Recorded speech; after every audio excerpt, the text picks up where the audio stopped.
अच्छा, मैं कुछ ज़्यादा सीरियस सवाल नहीं पूछने वाली। देखो, आप ऑलरेडी सारा दिन ट्रेनिंग करते हो, एक थोड़ी सी शाम मिली है, दिन मिला है आपको ब्रेक लेने का। नहीं। जब छुट्टी होती है, जब ट्रेनिंग नहीं हो रही, तो क्या करते हो? ट्रेनिंग में मोस्टली वीक में 2 से 3 दिन ऐसे होते हैं जब ब्रेक होती है। 3 दिन हो जाती है? मिड इवनिंग, हाँ, दो इवनिंग ऐड कर लो, एक संडे ऐड कर लो आप। हाँ। सो मोस्टली अगर सैटरडे होता है तो जाते हैं डिनर के लिए, चले जाते हैं जहाँ। और रेस्ट डे ऐसे भी होता है कि एक टीम एक्टिविटी हो जाती है, फिर उसमें हम यही पकड़ते हैं। तो और कोई ऑप्शन भी नहीं होती है हमारे पास। सो अच्छा, ये हॉकी से भी चलता है हमारा, बैट से भी चलता है। ये मैंने जान के रखा हुआ ये दिखाने के लिए, इसका जो है ना हैंडल भी आपकी तरफ है कि आप ही मैं रेडी हूँ, हाँ खिला लो मेरे को। जो खेलते हो तो वो ग्राउंड पे होता है या एस्ट्रोटर्फ पे? टर्फ पे नहीं, एस्ट्रोटर्फ पे शुरू हो जाती है ना। दो सेंटर लाइन में हम रख लेते हैं तो हाँ, तो और एक दो जूते या क्या लगाते हैं? नहीं, पूरा proper wicket madam, professional. Of course, one से प्रोफेशनल, हर चीज में प्रोफेशनल। तो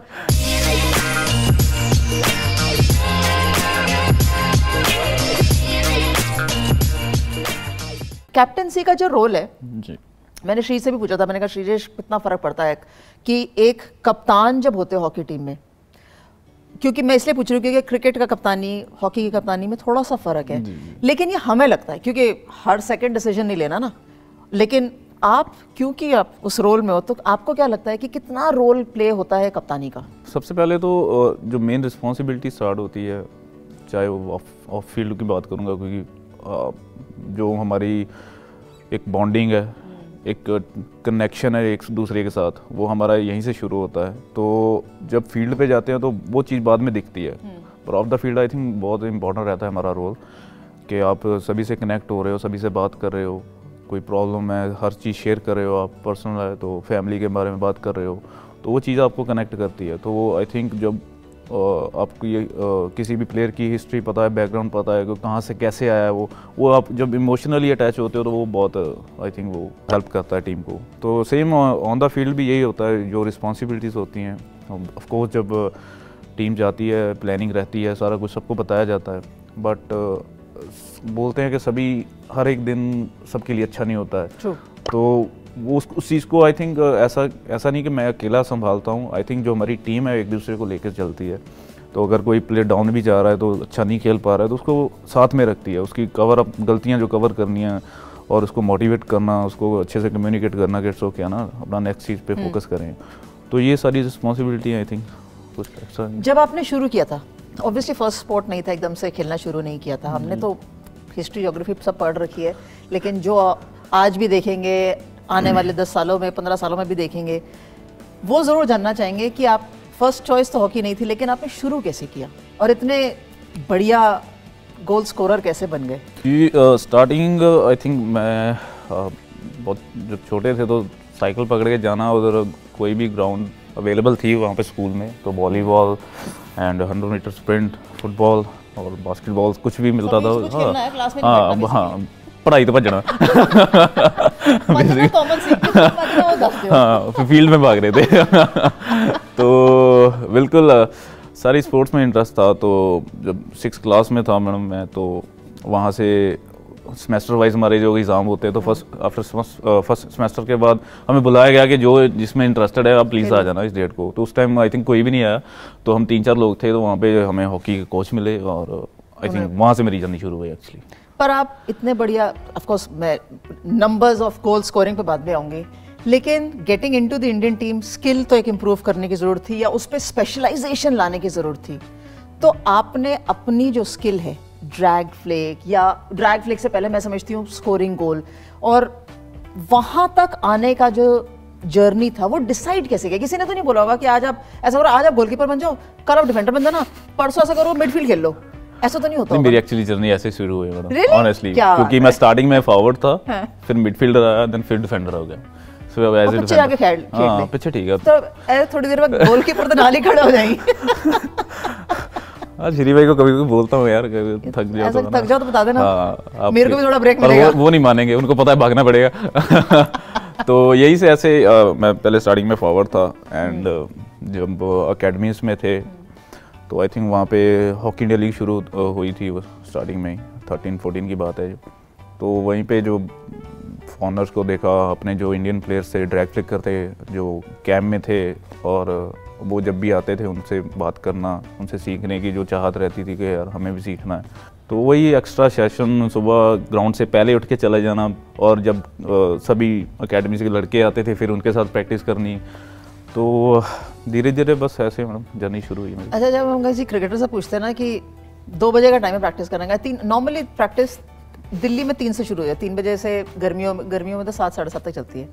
तो ना 2 बजे ग्राउंड में पहुंच जाते हैं। तो वो जो बेचारे जल्दी वाले आए होते हैं ना, और अगर कोई सीनियर बैटर है तो कहता है ऐसा कर चल बॉल डाल तो वो नॉकिंग या बैटिंग ना 2 बजे से शुरू हो जाती है। और जब आपको जल्दी निकलना हो स्कूल से, क्योंकि 1 बजे बुलाया हुआ है, वो 1 से 3 जो होता है ना, वो क्लास से निकलने का भी जरिया होता है और एक्स्ट्रा खेलने का भी जरिया होता है। तो आप भी उसी वैसे स्कीम में थे कि मैं थोड़ा जल्दी पहुंच जाऊँ ताकि मैं क्लास से भी बच लूँ या मैं और किसी और एक्टिविटी से बच लूँ? नहीं, मैं सुबह की बात कर रहा हूँ इसलिए। तो सुबह भी चलती ना क्लास, तो सुबह तो स्कूल जाना पड़ता नहीं, सुबह 5 बजे उठकर पहले ग्राउंड जाना, फिर प्रैक्टिस करके जल्दी निकल लो। हाँ, अच्छा, स्कूल टाइमिंग हमारी सही थी। स्कूल टाइमिंग, हाँ, बाद में चाहे जाओ ना जाओ वो अलग बात है पर टाइमिंग एक बार प्रेजेंट हो जाते थे कि हाँ सभी आए, हम आए हैं। हाँ, अब हम चले गए कोई वो नहीं बताएंगे हम आए हैं, अटेंडेंस एक बारी लग गई, बिल्कुल ठीक बात। लेकिन जब आप स्कूल में थे और ड्रैग फ्लिकिंग या ड्रैग फ्लिकर बने, उसके पहले क्या कभी जब आप छोटे थे जो घर में काम करते थे या घर, जब हमें को हमेशा लगता है कि जो हम घर से सीख कर आते हैं ना वो हमारा एक्चुअल बेस होता है, एंड उसके ऊपर हम कैसे स्ट्रेंथ बाय स्ट्रेंथ चलाते हैं, वो हमारी वो एक नेक्स्ट लेवल पे जाने की तरीका, लेकिन वो बेस हमारा घर से सेट होता है। आपका बेस भी घर से सेट हुआ था, घर पे काम करते थे, घर पे खेलते थे, क्योंकि ऑब्वियसली जितनी श्री की रिस्ट होगी या किसी और की होगी उतनी आपकी नहीं होगी ना, आपकी ज्यादा होगी। नहीं, ऐसा नहीं है। आई थिंक जितने पंजाब वाले हैं सभी, हाँ, ट्रू, ये भी बात ठीक है।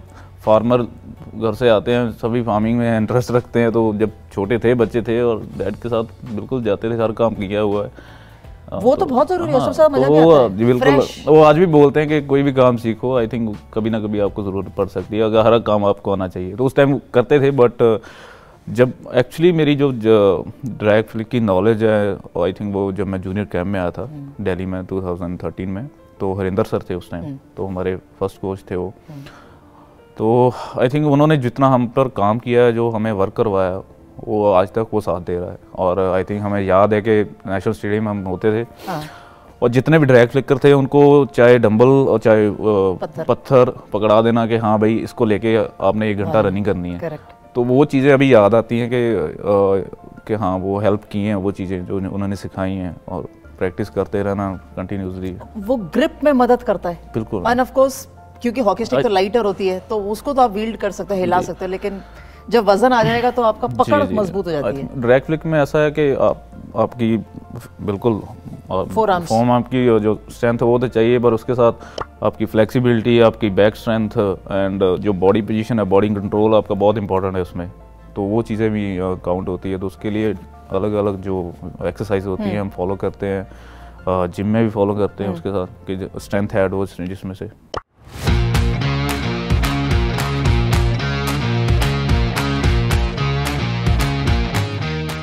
जो अब आप ऑफ कोर्स ओलंपिक्स के लिए जा रहे हो, मेहनत तो ठीक ठाक करी होगी, सब कुछ करी होगी, not for the first time, आपको एग्जैक्टली पता है कि क्या करना है, कैसे करना है, but first tournament to the second tournament, of course Asian games इतना लैंडमार्क था। एंड मैं एशियन गेम्स की बात इसलिए कर रही हूँ क्योंकि मोस्ट रीसेंट हमारी अचीवमेंट है, इंडियन टीम की अचीवमेंट है, एंड वो एक अलग पेडेस्टल पे हमें इसलिए लाके खड़ा करता है। हम भले ब्रॉन्ज जीते या सिल्वर जीते, लेकिन जब हम गोल्ड जीत के आते हैं ना, तो हमें लगता है कि हमने बहुत सारे सही काम किए, चेक बॉक्स किए। यहाँ से जब हम अब नेक्स्ट टूर्नामेंट ले जाएंगे, ये जर्नी आप कैसे देखते हो? क्या क्या चीज़ें, बहुत सारी चीज़ें करी होंगी, लेकिन क्या चीज़ें उस टूर्नामेंट जब जीते, उस टूर्नामेंट से अगले टूर्नामेंट तक आपने इम्बाइब करी, यूज़ करी, यूटिलाइज करी, ताकि आप नेक्स्ट टूर्नामेंट में और बेहतर कर सको? आई थिंक जो आपका एक्सपीरियंस है, जो आप जितने भी आप मैचेस खेलते हो, आई थिंक चाहे आप प्रैक्टिस भी कर रहे हो, हर एक सेशन के बाद, हर एक मैच के बाद आप कुछ ना कुछ सीखते हो। और आई थिंक वो जब हम मैचेस भी खेलते हैं, लास्ट टाइम जो एशियन गेम की बात की हमने, तो एज ए टीम हमने बहुत अच्छा परफॉर्मेंस किया, फील्ड गोल भी कर रहे हैं, ड्रैग फ्लिक के भी उसके भी गोल हो रहे हैं। एंड उसके बाद जो हमने प्रो लीग के मैचेस खेले हैं, आई थिंक वो सभी टीमें अच्छी थी, और ऑस्ट्रेलिया के साथ, नीदरलैंड, स्पेन के साथ। तो फर्स्ट जो फेस था हमारा, आई थिंक जो ऑस्ट्रेलिया के साथ था, वो ज़्यादा अच्छा नहीं रहा हमारा, और 5-3 स्कोर था आई थिंक, ऐसा कुछ था, और हम लीड भी कर रहे थे। पर उसके मैच के जब सेकंड मैच उनके साथ था रौड़किला में, उस वहाँ से हमने फिर सीखा, जो एनालाइज करते हैं हम चीज़ों को, जो हमारे कोच हैं, हर एक प्लेयर का ओपिनियन अलग रहता है, तो इंडिविजुअली जो बताया जाता है, इंडिविजुअली जो रिस्पॉन्सिबिलिटीज़ होती हैं वो काउंट करती हैं। तो जब हर एक प्लेयर अपनी एक्सपीरियंस शेयर कर रहा है, ओपिनियन दे रहा है कि यस यहाँ पे ये कर सकते हैं, तो वो टीम की प्रोग्रेस होती है आई थिंक। तो बिल्कुल जब गोल्ड मेडल जीतते हैं तो डेफिनेटली उसकी जो एक मज़ा होता है, खुशी अलग होती है, तो उसका तो कोई मतलब हम तुलना नहीं कर सकते किसी चीज़ के साथ। तो जब हारते भी हैं, जहाँ चाहे ब्रॉन्ज मेडल है, ब्रॉन्ज मेडल जब हम जीते थे तो आई थिंक वो एक one of the best memory है हमारी एक। तो क्योंकि आप सेमीफाइनल जब फाइनल मैच हारते हैं तो सेमीफाइनल का इतना मज़ा नहीं आता है कि यार हाँ सिल्वर आया ना, क्योंकि हार के मिला है, बट उसमें हम ये बातें भी हो रही थी कि हाँ कि लास्ट एक अपॉर्चुनिटी है हमारे पास और खाली हाथ नहीं जाना है, चाहे कुछ भी हो जाए। तो वो एक जो मेंटालिटी है आई थिंक वो प्लेयर्स की काफ़ी स्ट्रांग रहती है उस टाइम। जो हम पोजीशंस बनाते हैं, डिफेंस, मिडफील्डर, अटैक, फॉरवर्ड जो खेलेगा, ये बिकॉज हॉकी इतनी फास्ट हो गई है, तो क्या ये हम कह सकते हैं आपकी स्पेशलाइज्ड पोजीशंस हैं या सब चीज़ों की ट्रेनिंग करते हैं?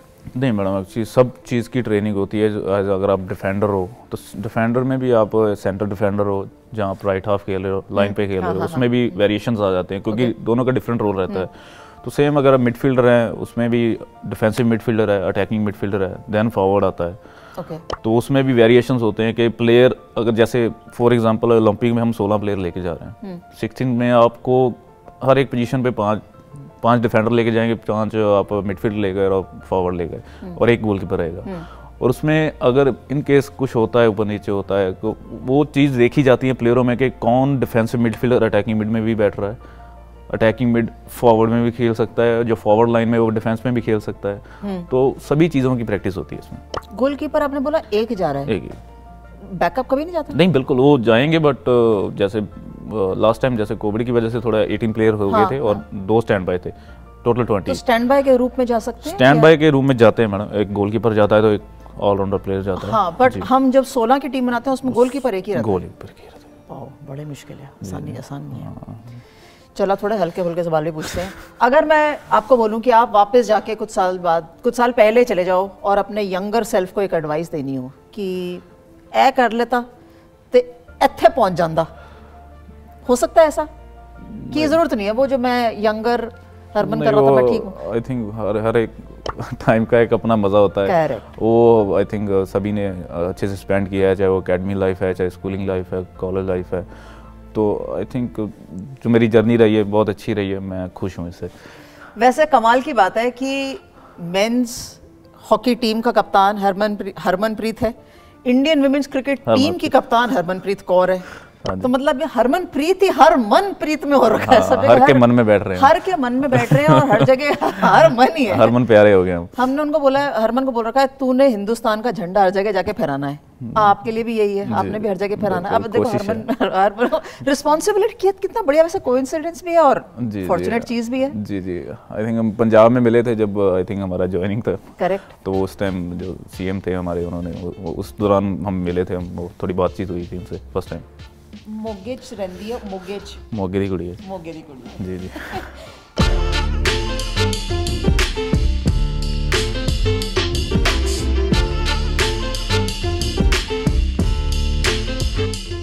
चलो यहाँ से हम ऑब्वियसली लुकिंग एट जो नेक्स्ट टूर्नामेंट्स हैं, बट आप अपने आप को अगले 2 साल 3 साल, मैं ज़्यादा दूर नहीं लेके जाऊंगी, 2 साल 3 साल में आप अपने आप को कहाँ देखना चाहते हो? खुद अपने लिए क्या गोल्स आपने सेट किए? अपने लिए आई थिंक जो मेरी रिस्पॉन्सिबिलिटीज़ हैं वो मैं डे बाय डे यही कोशिश कर रहा हूँ कि मैं इम्प्रूव करूँ, क्योंकि एज ए कैप्टन और एज ए डिफेंडर और एज ए फ्री मैन, मैं एज ए फ्री मैन भी खेलता हूँ जैसे विदाउट बॉल, तो मेरी काफ़ी सारी रिस्पॉन्सिबिलिटीज़ रहती हैं कि हर एक प्लेयर के साथ कनेक्ट रहना है। तो कैसे मैंने अपने आप को और अच्छा करना है उसको लेके, और आई थिंक मेरी ये आदत है कि मैं प्लेयर से खुद जाके बात कर लेता हूँ कि हाँ अगर ऐसी सिचुएशन आएगी तो हम ऐसे कर सकते हैं, वैसे कर सकते हैं। तो उसमें मेरे को ही कॉन्फिडेंस आता है, तो और जो टीम की प्रॉब्लम सॉल्व हो जाती हैं कभी कभी।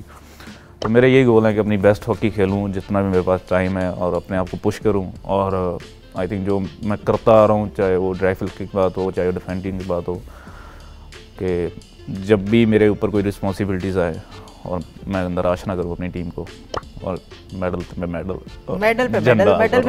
मैं सिर झुका के मेडल ही रिसीव करते रहूं, इससे ज्यादा मेरी और कोई ख्वाहिश नहीं है। कोई भी कलर का दे दो, लेकिन देते जाओ क्योंकि ये कहना कि मुझे सिर्फ गोल्ड मेडल चाहिए वो थोड़ा सा ज़्यादा चैलेंजिंग है, इतनी फास्ट स्पोर्ट है। लेकिन मैं ऐसे खड़ा रहूंगा, आप मुझे वो छोटे से गुड़िया भी दे दो, गुड्डा भी दे दो, फूल भी दे दो, और ऐसे मेडल डालते जाओ, बस इतनी सी ख्वाहिश है। बिल्कुल। अब हमारी भी एक छोटी सी ख्वाहिश है। अभी आपने कहा कि आप ये बैट को बहुत अच्छे से इस्तेमाल करते हो, अब आपने क्या करना है ना, आपने इसको 30 सेकंड तक बॉल को बैट के साथ टैप करना है। बट आई रुक जाओ पहले मैं है, अब अपनी टाइमिंग है टाइमर पे, ऐसे मैं काउंट करूंगी ना कि आपने कितने लगाए, कितनी देर लगाई, ठीक है ना जी? नहीं ऐसे कैसे? अच्छा अब बता देना बस। हाँ ठीक है जी, हम ला रहे हैं ना फ्रेम में, बिल्कुल सब कुछ छोड़ना नहीं मैं ट्राई कर लूं पहले एक बार? हाँ कर लो, चलो ट्राई बॉल देखा काम आता है वो कि पहले गिर गई तो मैं ये तो ट्राई कर रहा था। ट्राई कर लो, मैं वेट कर रही हूँ। नहीं ठीक है, चलो ठीक है 30 सेकंड, टाइम स्टार्ट्स नाउ।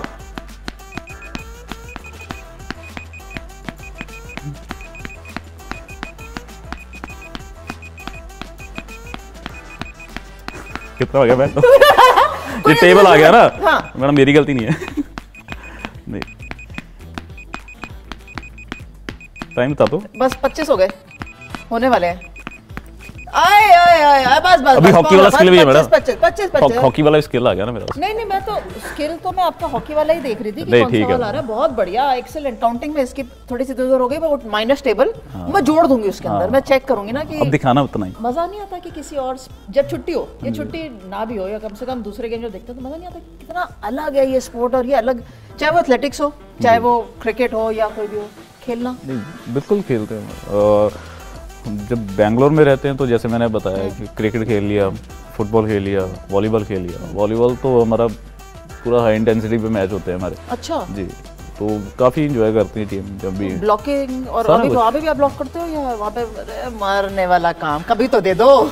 नहीं वो हाँ भाई बुला रहे यार, तो कितना टाइम हो गया। नहीं मतलब अच्छा होता है, एक टीम की एक्टिविटी हो जाती है तो मज़ा आया। बिल्कुल, हमें बड़ा मज़ा आया आपसे बात करने का, क्योंकि हर मन को प्रसन्न करने वाला हर मन को ये महसूस ही नहीं हुआ कि हम पहली बार इंटरव्यू कर रहे हैं। नहीं, ये हमारी क्लास है। हाँ, ये स्पोर्ट्समैनों की क्लास है कि हम हमेशा कंफर्टेबल हो जाते हैं। ये हमारी क्लास है, और फिर जहाँ से शुरू हुए वहाँ पे तो चल रहा है कारवां, चलता रहेगा। But thank you so much, all the very best. Thank you so much. कोशिश करेंगे आपसे फिर मुलाकात होगी जी, बिल्कुल मेडल के साथ। प्रेशर नहीं है, मैंने नहीं कोई प्रेशर नहीं। ताली बजाने वाले भी तो ऑडियंस में चाहिए ना। नहीं बिल्कुल। But thank you so much and all the very best. जितने भी आप टूर्नामेंट्स खेले, ऑन ग्राउंड ऑफ ग्राउंड, सबके लिए all the best. Thank you. Oh सही था ये।